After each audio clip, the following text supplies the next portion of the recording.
নমস্কার, welcome back to my channel Siri Rannaghar. আজকে আমি তোমাদের সাথে শেয়ার করব খুব সহজভাবে লোভনীয় একটি মাছ রান্নার রেসিপি। এটা রুই মাছ। আমি কিভাবে ভুনা করেছি সেটাই আপনাদের সাথে আজকে শেয়ার করব। চলুন সম্পূর্ণ রেসিপিটি দেখে নিই। আর হ্যাঁ, অবশ্যই চ্যানেলটিকে কিন্তু আগেই সাবস্ক্রাইব করে দেবেন। আমি এখানে প্রথমে মাছগুলি ভেজে নিব। এজন্য আমি একটি কড়াই বসিয়ে দিয়েছি, দিয়ে আমি সরিষার তেল দিয়ে দিয়েছি। আর তারপরে মাছগুলো দিয়ে আমি খুব সুন্দরভাবে লাল করেই ভেজে নিচ্ছি।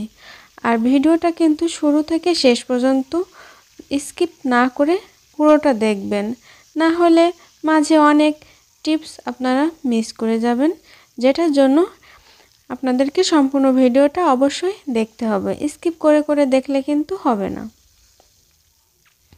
প্রথমে আমি মাছগুলোকে ভেজে নিয়েছি। আর হ্যাঁ, মাছে কিন্তু আমি নুন হলুদটা আগে থেকেই মাখিয়ে রেখে দিয়েছিলাম। ভিডিওর লেন্থটা ছোট রাখবো, সেই কারণেই আমি মাছে নুন হলুদটা আগেই মাখিয়ে রেখেছি, আপনাদের সাথে শেয়ার করে নিই, কারণ এটা তো আমরা কম বেশি সবাই জানি, কি তাই না?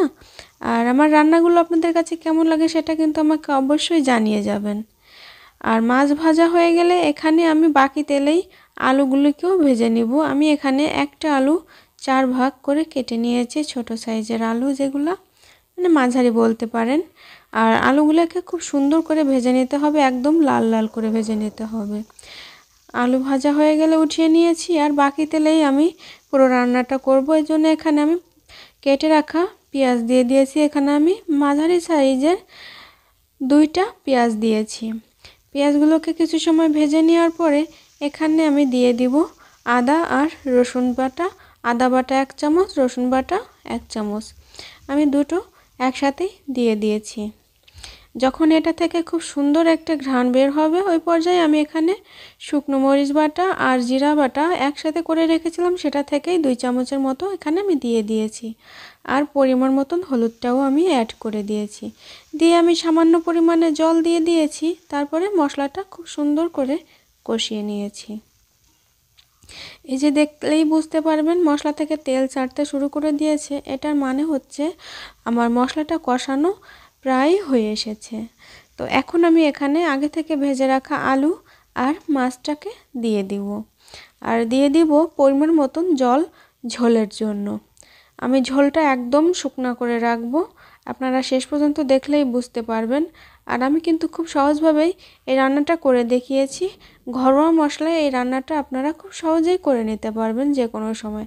বাসায় যদি মাছ থাকে, বড় কোনো মাছ, সব মাছের সাথে আপনারা এই রেসিপিটি ট্রাই করতে পারেন।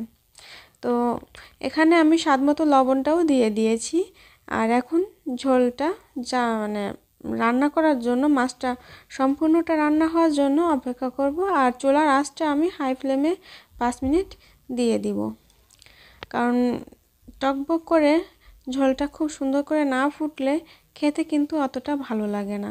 ঝোলটা যখন বেশ কিছুটা পরিমাণ কমে আসবে, ওই পর্যায়ে আমি এখানে দিয়ে দিয়েছি ধনিয়া পাতা কুচি। আমাদের বাসার সবাই ধনিয়া পাতা খেতে খুব ভালোবাসে, যে কারণে আমার প্রায় রান্নায় ধনিয়া পাতাটা থাকে। পেলেই আমার শ্বশুর বলেন হাজব্যান্ড দুজনেই কিনে নিয়ে আসে। তো আমার রান্নাটা কিন্তু হয়ে গেছে। এখানে আমি কোনো গরম মশলা ব্যবহার করিনি, কারণ আমি ধনিয়া পাতা দিয়েছি। আশা করছি ভিডিওটি আপনাদের কাছে ভালো লেগেছে। যদি ভালো লেগে থাকে অবশ্যই কমেন্ট বক্সে জানিয়ে যাবেন আর চ্যানেলটিকে সাবস্ক্রাইব করবেন।